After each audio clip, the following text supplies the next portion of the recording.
Thank you, Mr. Chairman. Administrator Lightfoot, it's great to see you again. Congratulations on your retirement. Thank you for your leadership at NASA and your decades of service. It doesn't go unnoticed, and it's very appreciated. Thank you, sir. So I'll just jump straight into it. My first question is, could you please describe how the fixed price programs have encouraged innovation while controlling costs, specifically referencing the COTS program? Yeah, so what we've seen is that through the fixed price process is we've relinquished a little bit of what I would call our control, right?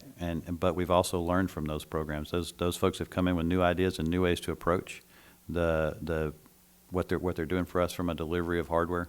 So we're learning from them, but we're also providing them feedback in areas that we have enough insight and oversight in the process to allow us to actually say, okay, no, that won't work. But they've also challenged us on our requirements, and so I've seen learning going both ways, and I think that's what's been the most positive thing about it to me is we're learning from some of the what I would call different suppliers than we've had in the past, and they're not, I would say they're not constrained by our history in some ways, but we're also able to articulate why our history is what it is and where we can do that. And so we've struck a pretty good balance there. It's been interesting to see both sides learn from each other.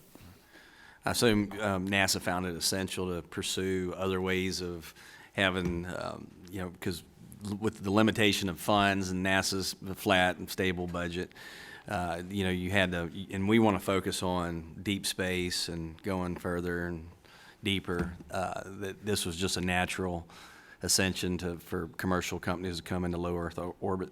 Yeah, we think the public-private partnership process is working pretty well for us and think we can extend it, but we still have to make sure we have the right level of oversight from our perspective going forward. So, with President Trump signing the 2017 Transitional Authorization NASA Act, has the attitudes or the morale in NASA, how would you gauge that as the administrator?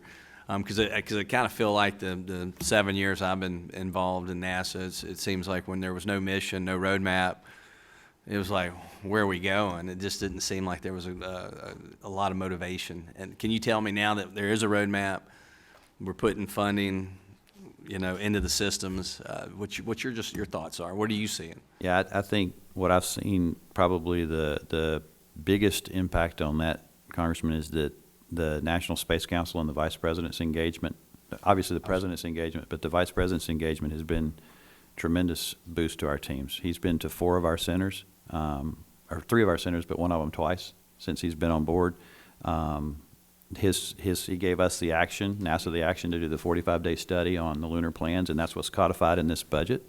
So I would say historically, not even in the last 7 years, but my experience in my 29 years is we do a lot of those kind of studies and plans, and they end up on a shelf. Right. These guys actually put it in the budget. And so that's a pretty exciting thing for us, and our teams are from a human spaceflight side, they're rallying around in a big way. The aeronautics guys are excited because they've got first big X-plane they've had in a while. So I think the morale's pretty good and people are pretty focused on what we want to go do. I think what this plan did from the administration was really, which we provided them and they supported with some, with their own tweaks along the way, was it really provided us this kind of roadmap for what we want to do in the decade of the 2020s. That was probably, we kind of knew what we want to do in the 30s is get to Mars. And we knew what we're doing now with the International Space Station. This really filled a gap for us in terms of defining the mission set that we need to do in the 2020s. And so I think people are excited about what we're doing.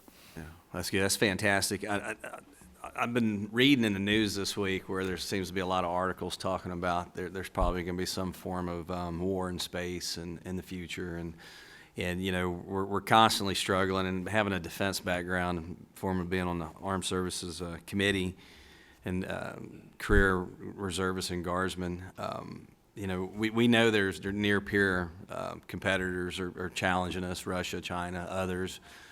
Maybe not in the civilian space domain, even though we do partner with Russia a lot and on the International Space Station. Going back to the history of NASA, was very vulnerable in theft of secrets compared to other military and scientific agencies.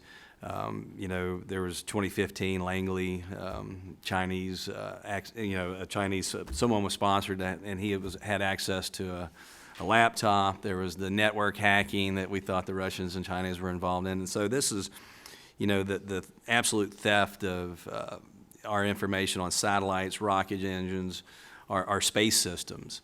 And, we spend billions of dollars. We spend, the appropriation, billions of dollars, and we're putting all this money, all the work into it, the brain energy, and then they just come in and steal this stuff. And what we've noticed previously under the prior administrator was that there seemed to be a lax attitude at some point. Can you tell me, or have we cracked down on that?